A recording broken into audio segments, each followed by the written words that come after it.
বাক্সাৰ শালবাৰীত বেকিনৈত পৰি নিৰুদ্দেশ 7 বছৰীয়া কিশোৰ উদ্ধাৰ অভিযান অব্যাহত।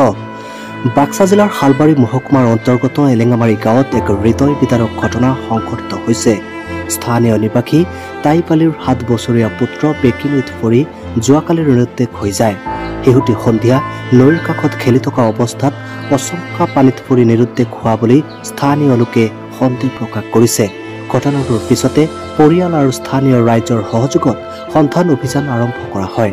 পিছত SDRF বাহিনীক ঘটনাৰ বিষয়ে অৱগত কৰোঁতেই উদ্ধাৰ অভিযান ব্যাপক ৰূপ লয়। যোৱা নিশাৰ পৰা অব্যাহত থকা অভিযানত এতিয়ালৈকে কিশোৰজনৰ কোনো সন্ধান পোৱা নাই।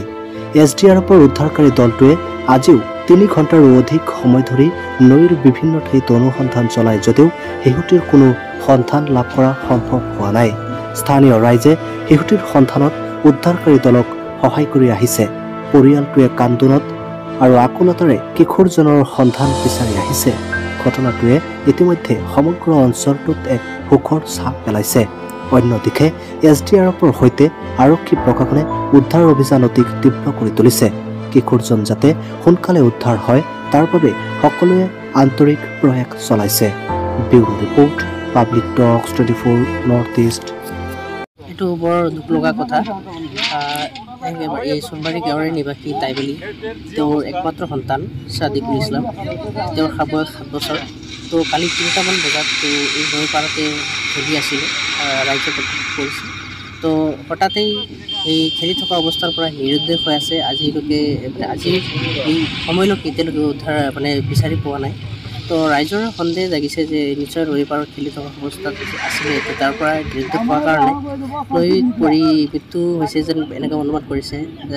আৰু প্ৰশাসনকো জনাইছে। জনাৰ পিছত আজি SDRF বাহিনী ৰাতিপুৱাৰ পৰাই আছে, তেওঁলোকে প্ৰয়াস অব্যাহত ৰাখিছে যে বিচাৰি কৰি আছে। তাৰ লগতে আমাৰ গাঁওবাসী ৰাইজে সকলোৱে মিলি SDRF বাহিনীৰ লগতে সহযোগ কৰিছে। এতিয়ালৈকে গাঁৱৰ ৰাইজবাসীয়ে বিচাৰ কৰি আছে, বিচাৰি পোৱা নাই। তো আমি গাঁওবাসীয়ে চবতে মৰ্মাহত হৈছোঁ, কাৰণ অতিকৈ সৰু ল'ৰা আৰু তাইপ আলীৰ একমাত্ৰ সন্তান। তেওঁৰ মাক বাপেকো বহু কাতৰ হৈ পৰিছে, যিহেতু একমাত্ৰ ল'ৰা। আজি 2 দিন হৈ গ'ল, কালিৰ পৰা আজিলৈকে কোনো খা খবৰ নাই। তো আমি সকলোৱে মৰ্মাহত হৈছোঁ। আশা কৰোঁ এইটো SDRF বাহিনীৰ লগতে আমাৰ গাঁৱৰ সকলোৱে মিলিজুলি যদি এইটো বিচাৰ প্ৰক্ৰিয়াটো চলি আছে, চাওঁ কি হয়। এইটো ইমানতে কিশোৰজনৰ বয়স আছিলে 7 বছৰ। 7 বছৰ বয়স, অতি সৰু ল'ৰা। বয়স 7 বছৰ ডাঙৰ, ইমান ডাঙৰ হোৱা নাই, দেখাত সৰুৱে। কথা ক'ব লাগিব, যিহেতু একমাত্ৰ ল'ৰা, এতিয়া পৰিয়ালটো শোকাকুল অৱস্থাতে আছে, তেওঁলোকৰ কান্দোনত ভাগি পৰিছে।